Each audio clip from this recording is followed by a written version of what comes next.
What's up, guys? What's going on? We were worried, you know, 4 decisions. Maybe you'd go a little lighter this week, but no, it's still a lot of contracts. So what'd you think overall of the night? Awesome. Listen, man, I told you guys for I don't know how many years now. What are we on here? Season 5? I think, yeah.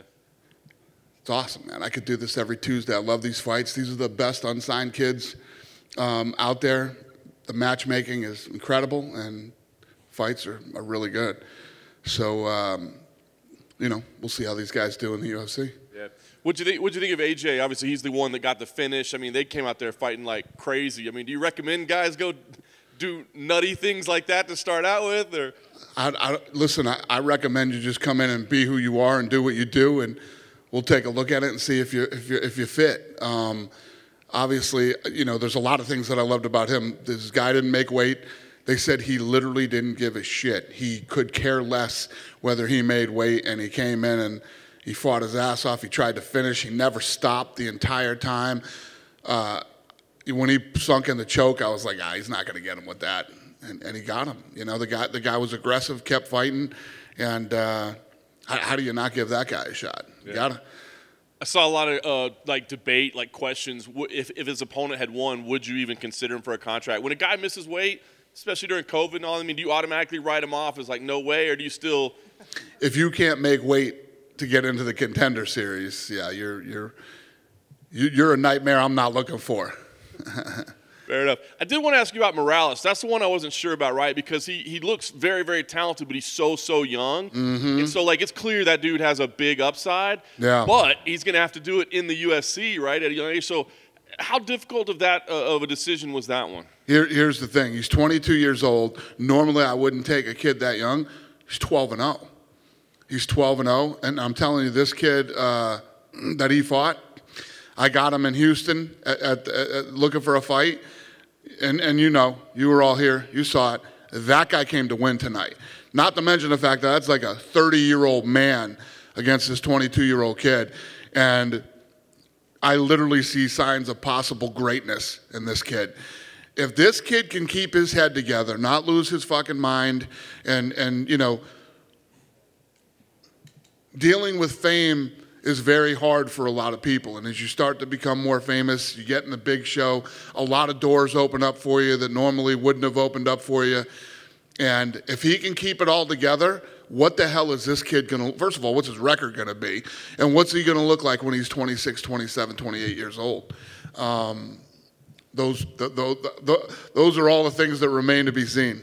Yeah, no doubt. I did want to ask you about one fighter that lost, Jacob Rosales, in the first fight. I know you went to go check on him. He was injured, I think broke his arm. I just want to ask you about guys that come here multiple times. I mean, do you see like a limit on times that you can get a shot at the Contender Series? I mean, can guys come back 3, 4, 5 times? Yeah, no. I mean, if you leave, see, that's one of the things I was saying that tonight. One of the things that you guys as the media need to start looking at is these are possible fights of the year, possible rounds of the year, knockouts of the year, and things like that in this fight. These are the best kids that are out there that are unsigned.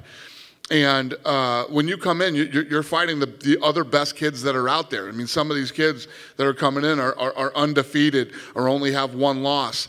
And then you lose and you go back out and you keep winning.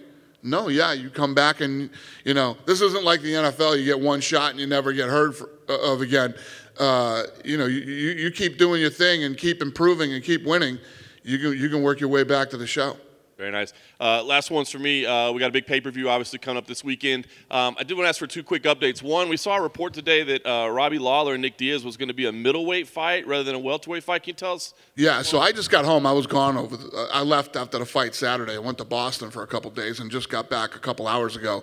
Robbie Lawler texted me that he'll hit me when he lands. So Robbie wants to talk to me about this whole thing. So this all happened when I was out of town this weekend. So, yeah, I know that the Diaz camp wants to fight at 85. We're just waiting to find out if Robbie's okay with that. And then the last thing I want to ask you, and you may not know since just getting back, but Dan Hooker and Nazrat Hakoros both having visa issues. Do we know where that stands? Trust me, I know. Trust me, I know. Yeah. Do we know if one or both is going to be able to compete, or if they're don't know yet? Fight? We're working on it. We should be able to get this done. I'm hoping we can. I mean, you guys have no idea how much shit we deal with visas and all this kind of stuff. And we got a really good team that saves our ass on a lot of shows. So we should be able to get this done. I'm confident we can. They've done it. Just wanted to follow up on that Nick Diaz situation. Do we know the reason why he wants to fight at 185? Do you think that what? Why does Nick want to fight at 185? Why do they want to? Yeah, what happened there? I don't know. He probably doesn't want to make weight. Listen, every time you're coming into a Diaz fight, you know what I mean? And we forget because we haven't seen Nick in a few years. All right. Jon Jones, it's the 8th anniversary of his fight with Alexander Gustafsson today. That fight's going into the Hall of Fame later this week. Any plans on meeting with Jon to talk about his career this week? I'm sorry, which fight? Jon Jones versus Alex Gustafsson. Gustafsson, yeah. It's going in the Hall of Fame this week, and Jon's going to come into town. Yeah. Are you planning on meeting with him at all? I think I know what, if I see him, I'll see him. We're not having a meeting, but I think we know where he's at. He said he'll fight next year. So I'm not pushing him to fight, no. Thank you. If that's what you're asking me. Yeah. Oh, the last thing I wanted to ask about the Contender Series again. We saw a lot of guys who won contracts last week already booked in new fights. Are you finding that guys are coming onto this show and realizing that the best way for them to make an impact is to take another fight as soon as they can? No. What's the question? So are you finding that guys are more willing to fight more frequently now because they've seen other guys do it, they know that's what you like to see? Are you finding guys who get contracts turn around and say, I want to fight right away? Oh, no, I think it's not about it's what I like to see. I think what it is guys realize that it's the thing. If you look at my boy Big Mouth, Holm. Huh? Yes. Look at what he did. You know what I mean? How that whole thing played out between he and I. Then he ends up coming into the UFC. You know how much money that kid's made? You know, it's crazy. You know, you stay active. You're a professional fighter. That's what you do. And if you can fight often, you should. You make more money, right? You get paid a lot more money, and you burn out your contracts faster, right? Which you keep going like this, so one day I'm on Instagram, right? And he and I, after that, became close. So, you know, we would talk and stuff. And I see this kid, and he's buying all these shoes. I'm like, holy shit. Like expensive shoes, like you know, Nikes that you can't get your fucking hands on, and they're really expensive. And then he starts buying muscle cars and all this stuff. So I called Hunter, and I said, hey, pull the numbers on him. What? I said, holy shit, that's how much fucking money? No wonder why this kid's buying muscle cars and all this stuff. So, the bottom line is the more you fight, the more people see you, the more famous you become. And obviously, if you keep winning, you work your way up, and you make a shitload of money. Why would you not? Is that just what you think that's a common mistake? Some guys we see, they sit out because they think they'll get a title shot or they think things will work out their way. You think that's a mistake? There's so many, yes. There's so many different reasons where guys will sit out and not fight. And you know how many guys I've had from the past that have called me and said, I fucked up. I made a lot of mistakes. I wish I could do it over again. You know, but you can't. You know, you come here and you have these opportunities, man. You should, as long as you believe in yourself and believe that you can win fights, you should fight as much as you possibly can. Thank you. Dana, back here. You're speaking very highly of Michael Morales tonight, and would you say he's one of the most impressive guys you've ever seen on the Contender Series?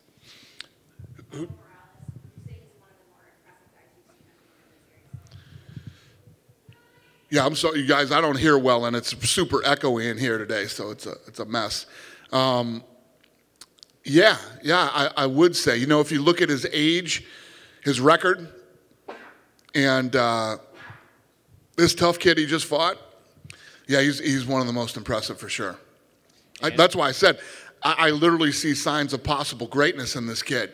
There's just so many things that can happen from tonight to the next 3 years, and hopefully it doesn't. I've seen it happen to so many other kids. And dealing with fame, and once all this shit starts to happen, you know, that's why I'm always so blown away by LeBron James. If you look at LeBron James and how young he came into the NBA and what he's done and what he's accomplished, and no matter how much money he's made, he's never in trouble, and he's always trying to be better and always trying to win.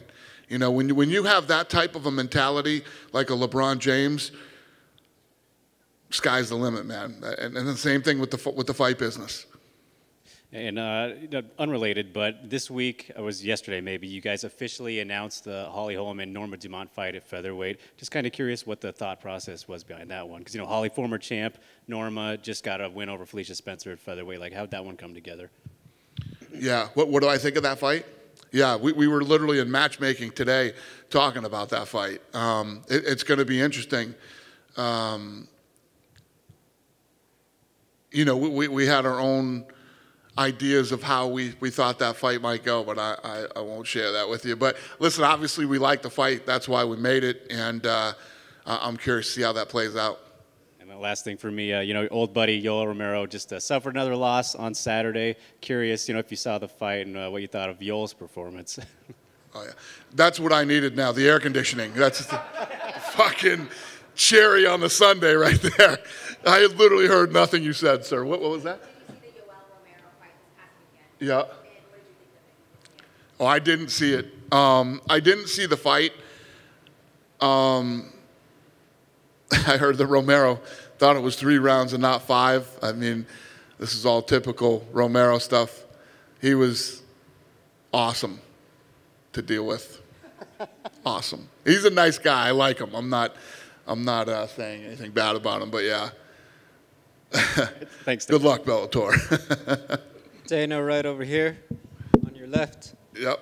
Dana, at a boxing press conference today, Canelo went at Caleb Plant, landed a shot, cut him open. You've been there for a lot of press conferences, a lot of face-offs.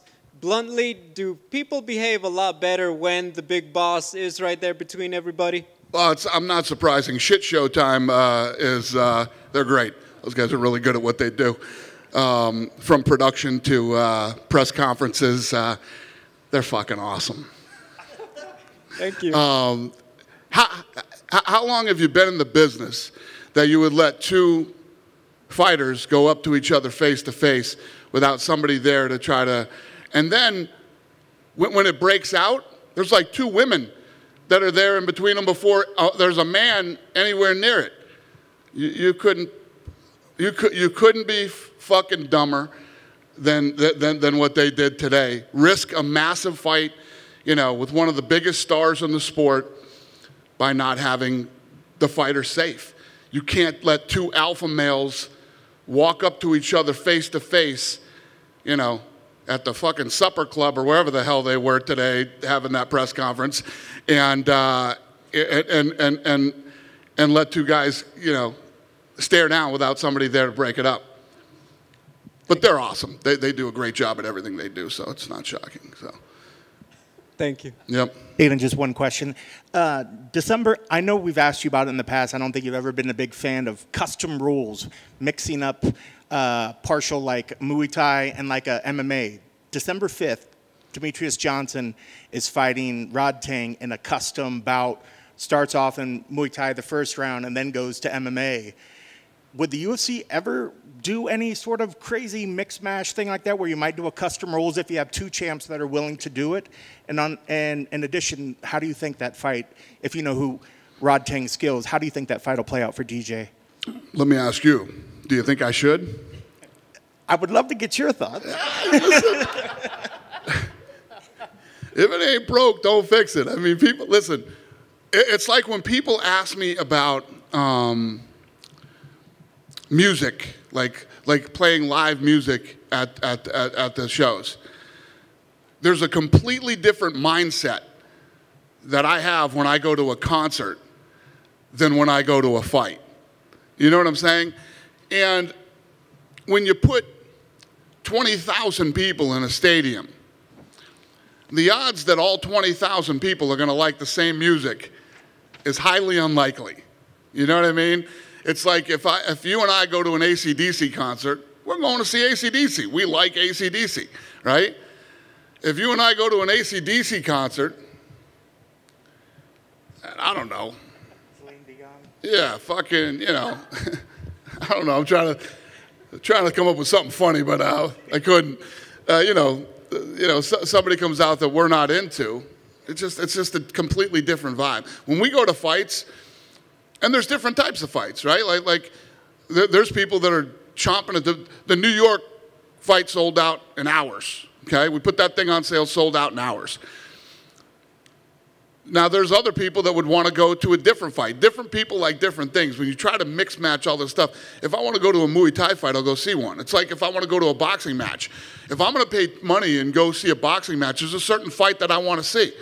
You know, the last one I went to was Fury Wilder 2, was the last boxing match that I went to. I wanted to see it, brought my son, we went together. You know, you don't see me at every fight.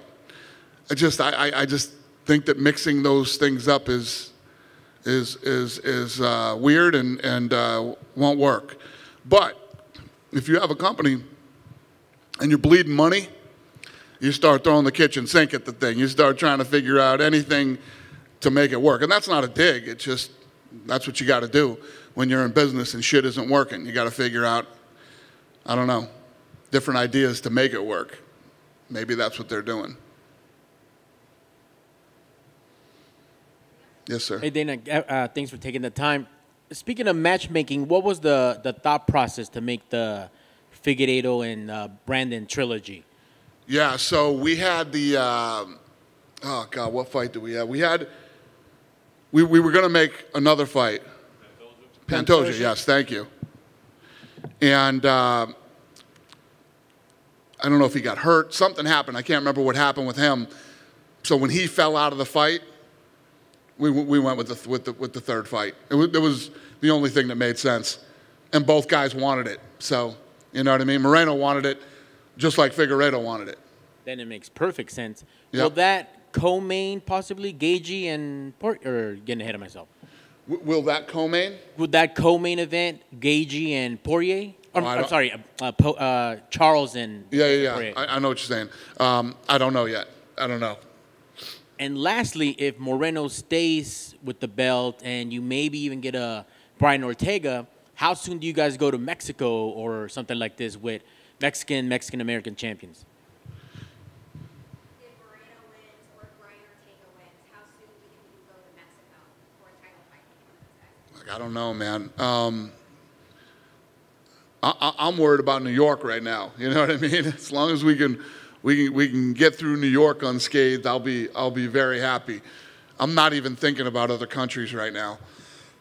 But believe me, as soon as we can go to England, Mexico, you know, all these different places, you know I will be first and will be the first one over there to do it.